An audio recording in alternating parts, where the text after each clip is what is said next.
안녕하세요. 드라마 리뷰어 신PD입니다. 5화, 6화 재밌게 보셨죠? 귀궁 커뮤니티에도 반응이 뜨거웠는데요. 육성재와 김지연이 동갑내기로 아이돌 연습생 시절 덕분에 절친한 사이라고 하네요. 데뷔 역의 한수연 연기 너무 잘한다. 영인대군 예상보다 일찍 갔다. 최용만같이 생긴 팔척귀. 치매간병인 같은 가섭스님. 땡중이 아니라 산적인가? 핸드메이드 열이 팔찌. 강철 사망은 곧 승천? 등등 재밌는 반응이 아주 많았습니다. 구독과 좋아요는 제작에 큰 힘이 됩니다. 자, 그럼 5화, 6화 분석 및 7화 예측으로 바로 이어가겠습니다. 귀궁 5화의 문은 너무 조용히, 그리고 너무 깊게 열렸습니다. 화면엔 이른 새벽, 새들의 지저김, 한 줄기 바람결이 지나가고 잔잔한 고요를 깨트리는 듯한 내관의 비명으로 장면이 시작돼요. 으악! 카메라는 곧바로 침소한 차가운 바닥에 누운 영인대군의 싸늘한 시신을 비춥니다. 그 옆에 선 내관은 충격의 말을 잇지 못하고 입술을 달달 떨며 그저 죽은 것이냐? 라는 말에 눈가에 맺힌 눈물을 삼킵니다. 감정 해설, 침묵 속의 절규. 이 장면에서 대사보다 중요한 건 정적이에요. 죽음을 둘러싼 침묵, 그리고 무언의 오열. 그건 이미 사랑하는 이를 잃은 사람만이 할 수 있는 말 없는 비명이었죠. 내관은 말합니다. 아침에 새순물을 올리려 와보니 그 누구도 외부에서 침입한 흔적을 찾지 못한 상황. 그러자 곧 이어 등장하는 건 숨을 고르며 현장을 살피는 임금희정, 그리고 그리 길지 않은 침묵 뒤 무겁게 문이 열리고 데뷔마마가 들어섭니다. 처음엔 그저 혼란과 부정, 아니야 몸을 떨며 부인하던 그녀는 결국 아들의 시신 앞에 무릎을 꿇고 오열합니다. 눈을 뜨란 말이다. 보야, 어미가 왔다. 이 대사는 말 그대로 모든 어머니의 슬픔을 쥐어짜듯 세상에서 가장 찢어지는 말처럼 들립니다. 죽은 자는 말을 하지 않지만 남겨진 자의 감정은 그 자리를 삼켜버릴 듯 커져갑니다. 팔척귀는 다시 돌아올 것입니다. 여리의 의문스러운 예언. 슬픔이 휩쓸고 간 그 자리에 여리가 조용히 입을 엽니다. 팔척귀는 다시 돌아올 것입니다. 이 말은 단순한 예언이 아니라 보이지 않는 공포의 존재가 다시 깨어난다는 복선으로 작용합니다. 그리고 데뷔마마의 오열이 다시금 시작되며 이 집안, 이 나라를 향한 죽음의 시작이 되는 거죠. 너는 내 아들을 지키지 못했다. 원망과 죄책감의 대면.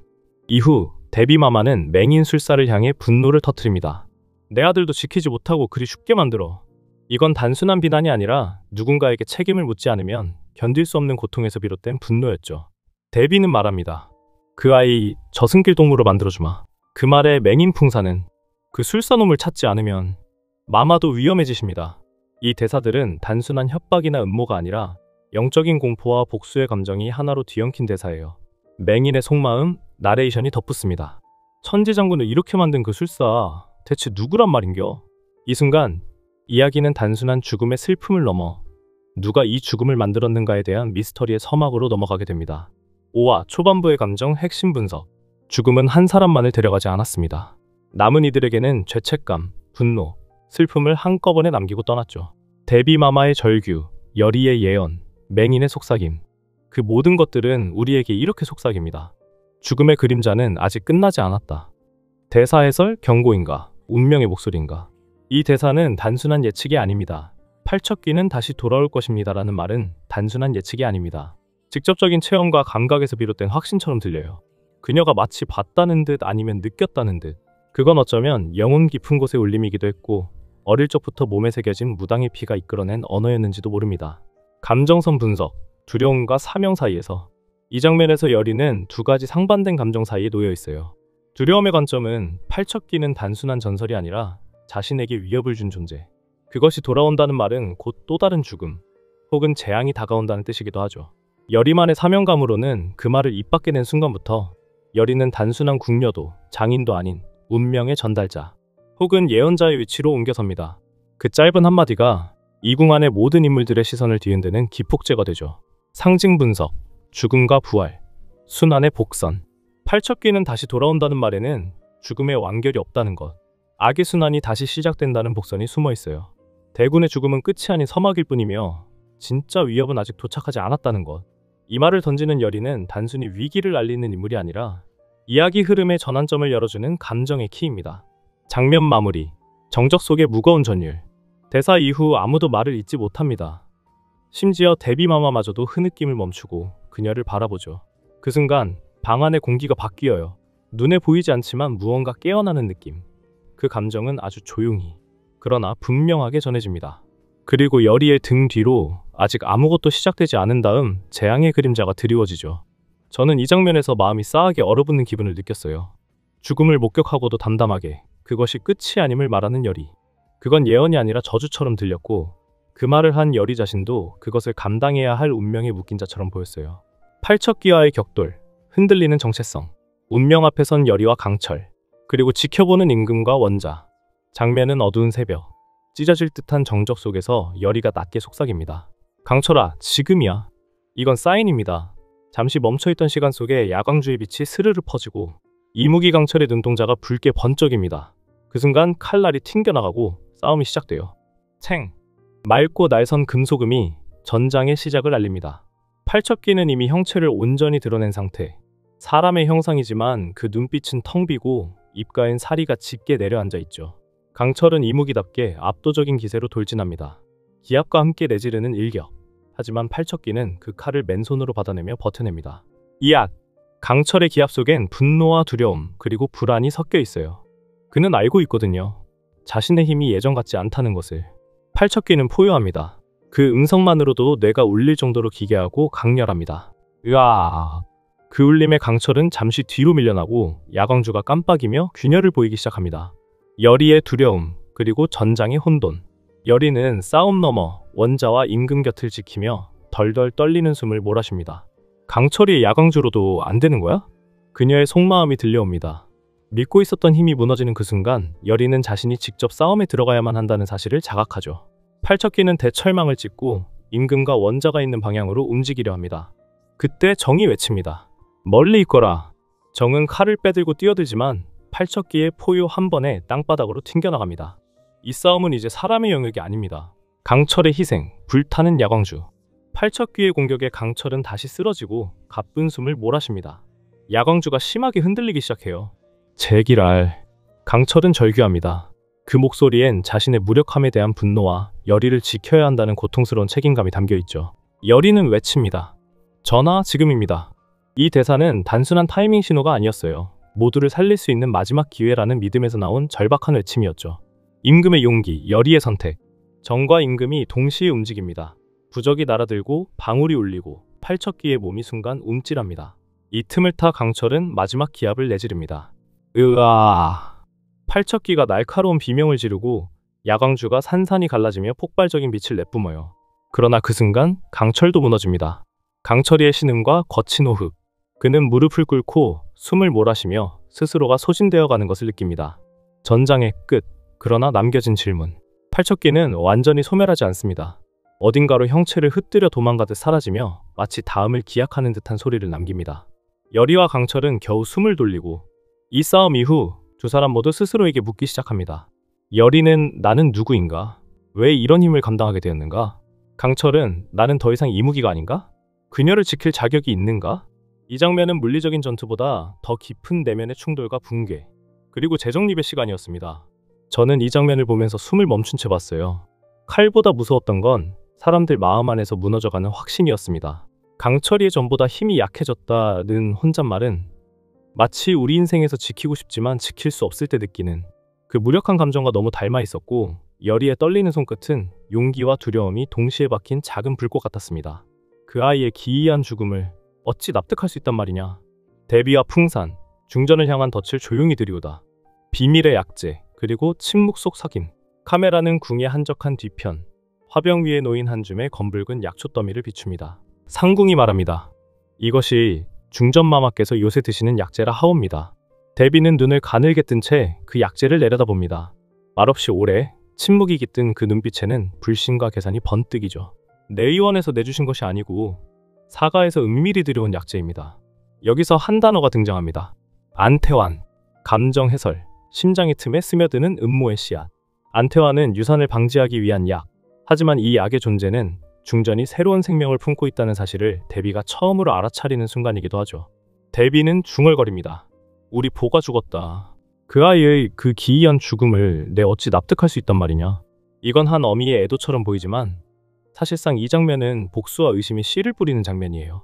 어두운 회합, 풍산의 등장. 어둠 속에서 풍산이 모습을 드러냅니다. 그는 대비 앞에서도 고개를 깊게 숙이지 않습니다. 데비는 그를 뱀이라 부르며 혐오하지만 동시에 필요로 하죠. 나도 안다. 뱀처럼 역겨운 놈이지. 하나, 우리 보가 죽었다. 이 장면의 데비는 이전과 달라요. 무너진 어미가 아닌 복수를 위해 숨을 고르는 정치의 여제입니다. 풍사는 침착하게 정보를 꺼내놓습니다. 요새 중궁전에 들락거리는 어린 계집이 하나 있다던데 그 애가 애체 장인이랍니다. 여기서 중요한 두 키워드가 연결돼요. 애체 장인은 열이, 보름 전 입궁은 팔척기가 궐에 나타나기 시작한 시점을 얘기합니다. 풍사는 대답합니다. 보름 전부터 궐의 기운이 바뀌었고 그 즈음 입궐한 이가 바로 그 술사일 것입니다. 데비의 내면, 슬픔이 증오로 바뀌는 순간 그 말을 들은 데비는 천천히 얼굴을 듭니다. 그녀의 입술은 말랐고 눈동자는 아주 작게 흔들리죠. 내 아들은 그리 처참하게 죽었는데 주상은 또 아이를 가졌단 말이냐? 이 한마디는 데비의 감정선 전체를 바꿔놓습니다. 아들의 죽음은 슬픔에서 멈추지 않고 누군가는 이 모든 일의 배후일 것이라는 확신으로 방향을 틀어요. 왕에게 술사가 있다더니 날 농락한 것이렸다. 여기서 데비의 감정은 배신, 그리고 뒤엉킨 모성의 질투로 진화합니다.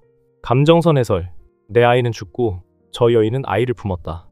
이 장면은 단순히 정치적인 음모가 아니라 한 어미가 느끼는 상실감과 타인에 대한 본능적 증오를 폭발시키는 장면입니다. 그 계집이야, 그년이 문제야. 풍사는 더 이상 중전이 아닌 열의를 주시하기 시작합니다. 겉으론 애체 장인이지만 그녀가 팔척기를 불러들였다는 심증은 점점 확신으로 바뀌고 있어요. 그리고 그는 열의를 마주합니다. 풍산이 길을 걷다 열의와 부딪히는 순간 젊은 처자가 기운이 좋구먼. 궁녀요? 열의는 어색하게 웃으며 대답하죠. 아, 상의원의 애체 장인입니다. 풍산의 눈빛이 짙어집니다. 카메라는 그의 시선이 천천히 열의의 손목, 그리고 목걸이 쪽으로 향하는 것을 비춥니다. 그 시선에는 단순한 궁금증이 아니라 확인의 기운이 흐르죠. 그가 혼잣말처럼 중얼거립니다. 내년이구먼, 내년이요. 그 말은 마치 사냥감을 확인한 늑대의 속삭임 같아요. 이 장면에서 열의는 사냥감이자 비밀의 열쇠가 되어버립니다. 데비와 풍산, 그리고 시작된 사냥. 이후 데비는 명령을 내립니다. 날이 밝는 대로 풍산을 부르거라. 풍산은 이미 알고 있습니다. 자신이 어떤 역할을 맡게 될지. 그건 단순한 조사나 의심이 아니라 복수와 저주, 덫의 역할이죠. 카메라는 데비의 뒤편에서 천천히 줌아웃되며 그녀가 창밖을 응시하는 장면을 남깁니다. 그 눈빛은 차갑고 맑으며 복수를 위해 다시 깨어난 어미의 눈빛이었습니다. 저는 이 장면을 보면서 숨이 턱 막히는 기분이었어요. 아들을 잃은 여인의 눈물이 그대로 누군가를 겨누는 칼끝이 되는 순간 데비의 대사, 그 기이한 죽음을 어찌 납득하겠느냐는 단순한 질문이 아니라 복수의 명분이었어요. 그리고 풍산, 그는 더 이상 정보원이 아닙니다. 아기를 가진 손, 권력의 개, 그리고 어둠을 지휘하는 장군처럼 그려지죠. 정리 분석하면 이 장면은 슬픔이 정치로, 애도가 음모로 바뀌는 분기점이에요. 열의는 아직 모릅니다. 하지만 데비와 풍산은 이미 그녀에게 덫을 씌우기 시작했죠. 신의 피가 흐르는 자, 그 진실이 깨어난다. 다음 회차, 조용했던 감정의 물결은 드디어 폭풍처럼 일렁이기 시작합니다. 먼저 예고편의 시작. 이무기 형제는 조용히 서로를 마주봅니다. 비비의 말은 강철에게 돌아갈 시간이 왔음을 말해요. 윤갑의 혼령을 안고 인간처럼 살아온 시간, 그건 이제 끝내야 한다는 이야기. 강철은 침묵합니다. 그 침묵은 두려움이자 책임, 그리고 열의에 대한 마음이죠. 장면은 바뀌고 붉은 옷을 입은 열의가 땅 위에 정갈이 놓인 제기 앞에서 무릎을 꿇고 앉습니다.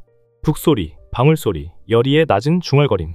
열의에게 내림굿이 시작됩니다. 그건 단순한 주술이 아니에요. 자신이 누구인지, 자신 안에 깃든 것이 무엇인지 스스로 증명해야만 하는 신과의 계약입니다. 그리고 데비의 목소리. 그 계집, 신의 후계란 말이냐? 이 말은 단순한 의심이 아닙니다. 열의가 가진 무속의 피, 그리고 그녀의 손에 들린 명두가 발휘한 힘은 이제 왕실의 적통을 위협할 수 있는 위상으로 읽히기 시작한 거죠. 명두란 무당에게 신령을 비추어주는 거울을 의미하는데요. 데비는 슬픔을 가졌던 어미에서 다시금 왕실의 수호자이자 정치적 처형자로 바뀝니다. 가장 인상 깊었던 장면, 거울 앞에 선 열의. 그녀의 눈에서 붉은 눈물이 한 방울, 명두 위로 똑 떨어져 흩어집니다. 그 순간 명두의 표면엔 이무기 형상과 열의의 실루엣이 겹쳐지고 그녀 안에서 무언가 깨어나기 시작하죠. 그건 신의 후계일까요? 아니면 더 깊은 저주일까요? 그리고 마지막, 흐릿한 형상들, 팔척기와 수기가 서로의 기운으로 연결되듯 진동하며 여기서 충격적인 장면이 하나 더 스칩니다. 팔척기와 수기, 이 둘이 하나의 형상으로 융합되는 듯한 그림자.